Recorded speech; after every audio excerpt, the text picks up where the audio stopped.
Yeah.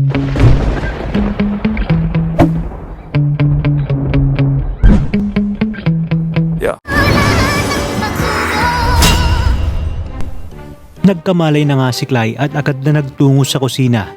Kinumusta ni Ibarra ang pakiramdam ni Clay at sinabi ni Clay na maayos na umano ang kanyang pakiramdam.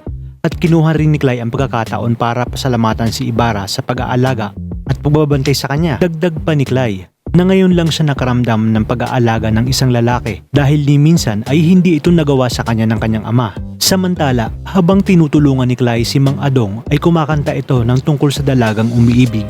Sakto namang dumating si Fidel at tinanong si Clay kung umiibig na ba ito. Ngunit itinanggi naman agad ito ni Clay. Ayon pa sa kanya, hindi mangyayari na mai-inlove siya sa lumang panahon dahil ang goal lang naman niya ay makauwi sa kanila.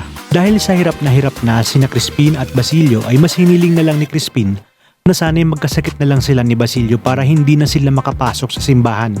Ngunit sinabi naman ni Basilio na hindi pwede dahil lahat sila ay mamamatay.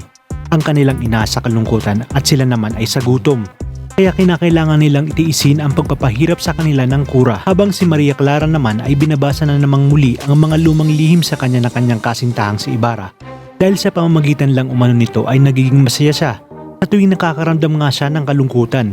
Sa kabilang banda, nang tuturuan na nga ni Ibarra si Clay ng larong sipa ay aksidente namang nawala ito sa kanyang balanse kung kaya't agad nitong sinalo ni Ibarra. Dahilan din kung kaya't parang tumigil ang mundo ni Clay na tila ba unti-unti siyang umiibig kay Ibarra.